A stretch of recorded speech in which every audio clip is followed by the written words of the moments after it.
You know, the iPhone 17, despite being the best base iPhone right now, will not still save you from the buggy nature of iOS 26.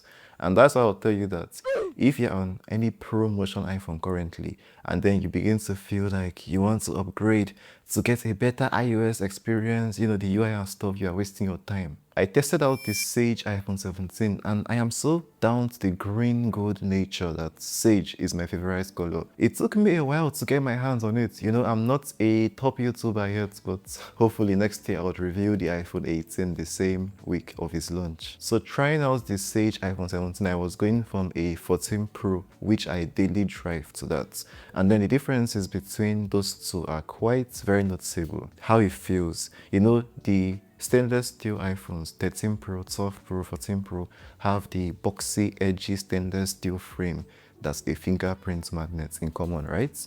On the Sage iPhone 17, everything feels very different there. It feels very fingerprint resistant. Also, you get a very nice grip on the fact that it uses brushed aluminum, and let's couple that with the fact that the phone is a lot lighter than an iPhone 14 Pro. The 17 feels like this kind of phone that you'd enjoy without a case, and that actually makes a lot of sense considering the fact that the display is also way more scratch resistant than before. So this points at use me without a case.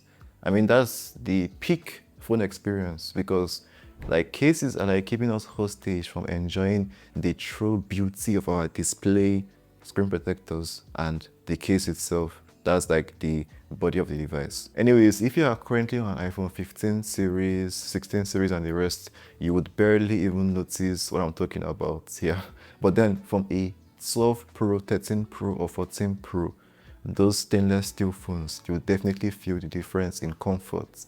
It's a lot better on the 17. But that difference is not as big of a difference as you would notice if you try out any of the displays in any other base iPhone and then compare it to the base iPhone 17's display. That promotion Apple brought makes all the difference. And if promotion wasn't enough, they slimmed down the bezels to match the exact display goodness of the 17 Pro, which means basically when you hold an iPhone 17 and a 17 Pro side by side, they look identical from the front. Yeah, we have never heard of that on any of the base iPhones, besides like the iPhone 12 series, which were even different in display brightness. That's right, the 17 and 17 Pro have the same 3000 nits of outdoor peak brightness. It's still 1600 nits indoor HDR and 1000 nits regular SDR content indoors, but outside is where you get the difference. I mentioned ceramic shield too. Yeah, it's a lot more durable than the previous ceramic shield, the classic one Apple introduced on iPhone 12 series, which is why people even recommend using the phone without a screen protector. Yeah, they say it's more likely to sustain scratches with a screen protector than without. I've never seen or heard of that until now, of course. We also have this new thoughtful option or setting Apple brought in accessibility settings on the 17 lineup, where you can now disable PWM. It's a method Apple uses to dim the display, the OLED display on the phone, and it might cause a kind of flicker to people that are sensitive to that.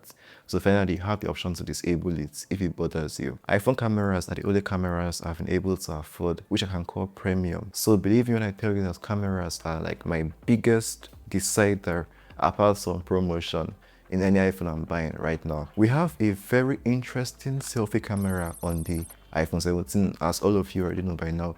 It's square, it's large, center stage, 18 megapixels, supports the capacity to automatically resize based on how many subjects you have at the point of image taken. We can also simultaneously record front and back cameras at the same time, although I forgot to test that out when I was trying out the phone.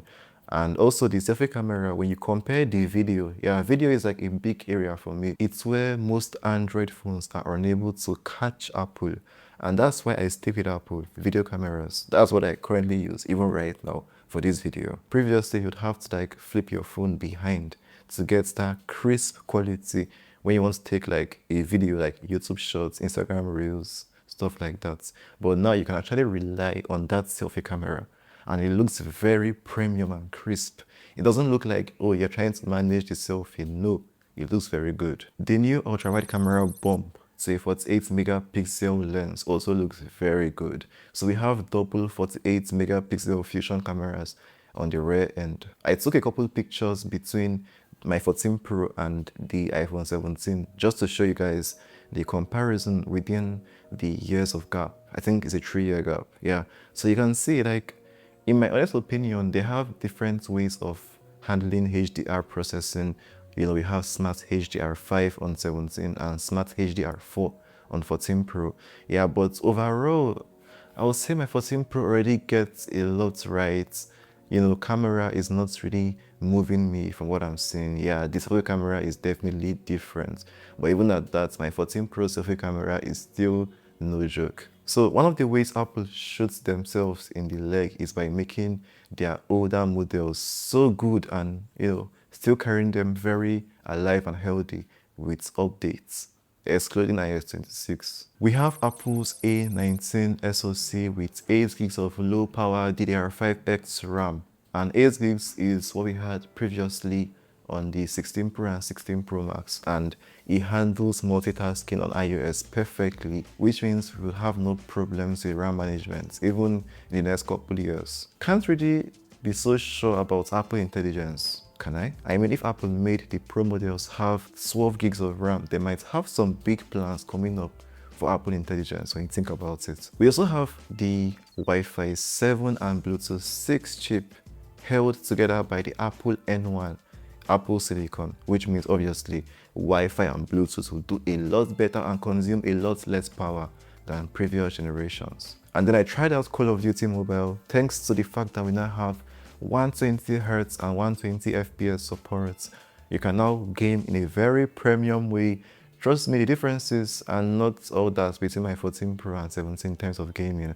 I'll just say it comes down to thermals, yeah, because obviously the 17 having the A19 means it warms up quite a bit. I'm telling you what happened precisely. The phone just warmed up in a situation where my 14 Pro would absolutely heat up, you know, stainless steel frame, hot enough to press some of my clothes. The 17 still delivers. Anyways, I would say, like, the verdict, would I really say move from 14 Pro to 17? It's not really all that, trust me, yeah. It's even better to use that money to upgrade my MacBook and add more RAM to it, yeah, than to just make a pointless jump and then after the honeymoon phase of a new phone, just like wonder, what did I really spend my money on? You can tell the difference with a Mac, not an iPhone. Just like you can tell how good of an idea it is to click my subscribe button.